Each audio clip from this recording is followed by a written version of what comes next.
बिहार की राजनीति इस बार सिर्फ एक और चुनाव नहीं है। यह दो नेताओं की किस्मत और दो पार्टियों के भविष्य का फैसला करने वाला चुनाव है। नीतीश कुमार और तेजस्वी यादव दोनों के लिए यह लड़ाई जो है आर पार की है। जीत गए तो राजनीति में टिके रहेंगे, लेकिन अगर हार गए तो आगे का रास्ता बेहद ही मुश्किल हो जाएगा। सबसे पहले बात करते हैं वर्तमान में बिहार के मुख्यमंत्री नीतीश कुमार की। 74 साल के नीतीश इस बार अगर चुनाव में सत्ता में नहीं लौटे तो अगला चुनाव 2030 में होगा। तब उनकी उम्र होगी 79 साल।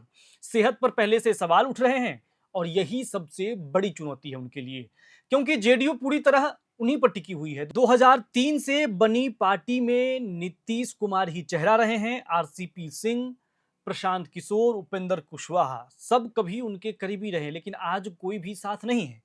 और जो नेता बचे हुए हैं, यानी कि लल्लन सिंह हैं, विजय चौधरी हैं, संजय झा हैं, अशोक चौधरी हैं, वे जेडीयू के कोर वोट बैंक यानी कि कुर्मी, कोयरी और ईबीसी से नहीं आते हैं। यही वजह है कि नीतीश के बाद पार्टी की गाड़ी पटरी से उतर सकती है। सीटों और वोट शेयर के आंकड़े भी यही कहानी कहते हैं। 2010 में 115 सीटें थी जेडीयू के पास, 2020 में आते आते सिर्फ 43 बची हैं।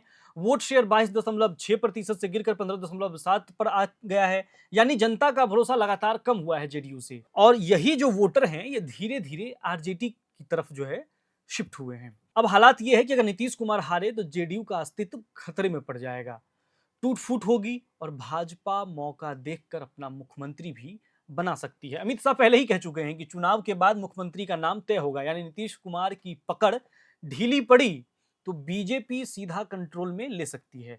जहां तक नीतीश के बेटे निशांत की बात है तो उनके राजनीति में आने की फिलहाल कोई संभावना नहीं है। खुद नीतीश भी उन्हें आगे करने के लिए तैयार नहीं है। तो अभी हम बात कर रहे थे वर्तमान में मुख्यमंत्री नीतीश कुमार की और उनकी पार्टी जेडीयू की। बिहार में चुनाव है, आप सभी को पता है, और जिस तरह से जेडीयू का डाउनफॉल चल रहा है, क्योंकि जेडीयू एक समय में बहुत बड़ी पार्टी थी।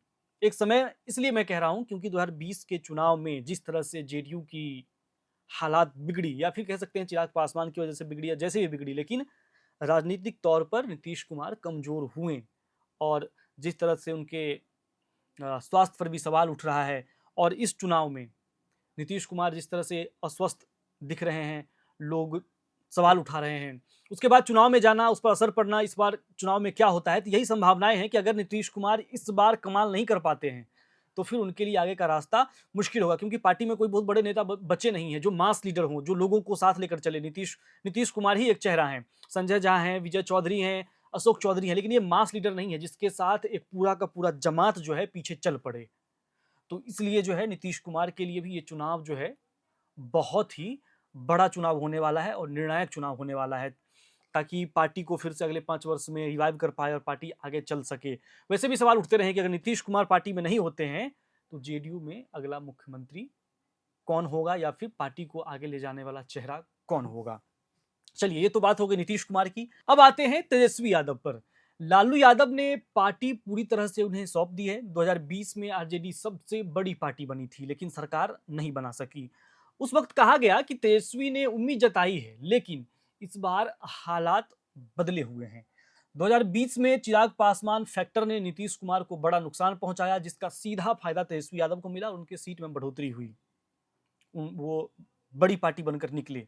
लेकिन इस बार चिराग एनडीए के साथ हैं, यानी तेजस्वी को बिना किसी सपोर्टिंग फैक्टर के असली परीक्षा देनी होगी, और प्रशांत किशोर भी हैं। अगर महागठबंधन हारा तो हार का ठिकरा तेजस्वी यादव के सिर फूटेगा। सहयोगी पार्टियां उनके नेतृत्व पर सवाल उठाएंगी। लेफ्ट पार्टियां भी नए विकल्प तलाश सकती हैं, और ये विकल्प प्रशांत किशोर भी हो सकते हैं। पीके की जनसुराज पार्टी ने उपचुनाव में 10% वोट लेकर सबको चौंका दिया है। तेजस्वी का सबसे बड़ा आधार है मुस्लिम यादव, यानी एमवाई वोट बैंक। लेकिन अगर नतीजे उनके पक्ष में नहीं आए तो मुस्लिम वोटर भी नई दिशा तलाश सकते हैं। एमआईएम पहले ही महागठबंधन पर सवाल उठा रही है। तेजस्वी की मुश्किल यहीं खत्म नहीं होती कि सब लोग सवाल उठा रहे हैं। अगर वे हारे तो बीजेपी और मजबूत हो जाएगी। ईबीसी पर एनडीए पहले ही काबिज है, और यही राजनीति का नया सेंटर बन चुका है। ऐसे में तेजस्वी यादव सिर्फ मुस्लिम यादवों तक सीमित होकर रह सकते हैं, और इन सब के बीच परिवार की चुनौती भी है। तेज प्रताप यादव ने नई पार्टी बना ली है और खुलेआम तेजस्वी पर तंज कस रहे हैं। जो अपने लोगों का नहीं हुआ वो जनता का क्या होगा, ऐसा तेज प्रताप कह रहे हैं। यानी घर के अंदर से भी सियासी खतरा तेजस्वी यादव के लिए है। तो तस्वीर साफ है, नीतीश कुमार उम्र और पार्टी के अस्तित्व की लड़ाई लड़ रहे हैं और तेजस्वी यादव अपनी विरासत और लीडरशिप की परीक्षा दे रहे हैं। तो इसलिए 2025 का ये बिहार विधानसभा का चुनाव सिर्फ सत्ता का खेल नहीं है, ये तय करेगा कि नीतीश का अध्याय जारी रहेगा या खत्म होगा और तेजस्वी असली वारिस साबित होंगे या जनता तीसरे विकल्प की ओर जुड़ पाएगी। तो आज की वीडियो में मैंने आपको समझाया कि बिहार में जो है, जो दो दल हैं और राष्ट्रीय स्तर पर अगर बात करें तो दो क्षेत्रीय दल हैं, जेडीयू और राष्ट्रीय जनता दल, जनता दल यूनाइटेड और राष्ट्रीय जनता दल। नीतीश कुमार एक तरफ, तेजस्वी यादव एक तरफ, एक ऐसा नेता जो अपने ढलान पर हैं और एक तेजस्वी यादव जो निकल रहे हैं। 2020 में जो है सबसे बड़ी पार्टी बने लेकिन सरकार नहीं बना पाए, क्योंकि किसी भी पार्टी के लिए या फिर लालू यादव के लिए, तेजस्वी यादव के लिए क्या है, सीएम बनना चाहते हैं। वो कहते भी हैं कि हमको बनना है सीएम। कोई पूछता है सीएम फेस कौन होगा महागठबंधन का, तो हम बनेंगे। लेकिन जेडीयू की तरफ से एनडीए में अमित शाह जो है ये नहीं कह रहे हैं कि मुख्यमंत्री कौन बनेगा, वो कह रहे हैं नीतीश कुमार के ही नेतृत्व में चुनाव लड़ा जाएगा। तो दोनों तरफ ही मुश्किल है। एक तरफ नीतीश कुमार जो चाहते हैं कि पार्टी को जीवित रखने के लिए उन्हें इस बार चुनाव जीतना होगा, और सिर्फ पार्टी को जीवित रखने के लिए, मतलब बिहार में सत्ता चलाने के लिए नहीं, बीजेपी से जेडीयू को बचाने के लिए भी। बीजेपी अगर बिहार में मजबूत होती है तो ये नीतीश कुमार के लिए खतरा है ही। मजबूत होती है यानी कि अगर सीएम फेस की दावेदारी करते हैं तो एक तरह से समझिए कि जेडीयू का समापन ही हो जाएगा बिहार की राजनीति में। दूसरी तरफ आरजेडी के लिए भी खतरा है अगर सत्ता में आती है, क्योंकि मनोबल टूटता है कार्यकर्ताओं का, खुद तेजस्वी यादव का भी मनोबल टूटेगा। दूसरी तरफ जो उसके अंदर के घटक दल हैं, माले है, कांग्रेस है, जो भी है, उन्हें लगेगा कि भाई तेजस्वी यादव तो अपने आप को बड़ी भाई की भूमिका में देखा। राहुल गांधी भी ड्राइविंग सीट पे नहीं रहे, तेजस्वी यादव रहे, जबकि राष्ट्रीय पार्टी है, लोकसभा में नेता विपक्ष हैं, उसके बावजूद ड्राइविंग सीट पर तेजस्वी यादव रहे। अगर तेजस्वी यादव कमाल नहीं कर पाते हैं तो ये लगातार जो है दूसरी 2020 में भी यही हुआ, 2025 में भी यही हो जाएगा। तो ये मुश्किल की घड़ी होगी तेजस्वी यादव की राजनीति के लिए भी। तो देखना है कि बिहार के 2025 के चुनाव में क्या होता है।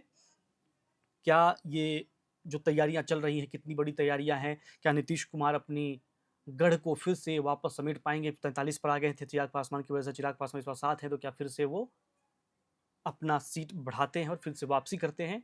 और क्या तेजस्वी यादव पहली बार बिहार के सीएम की कुर्सी पर बैठे दिखेंगे?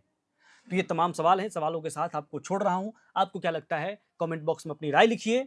चैनल को सब्सक्राइब कीजिए। तमाम अपडेट्स के लिए एयर नाउ को देखते रहिए।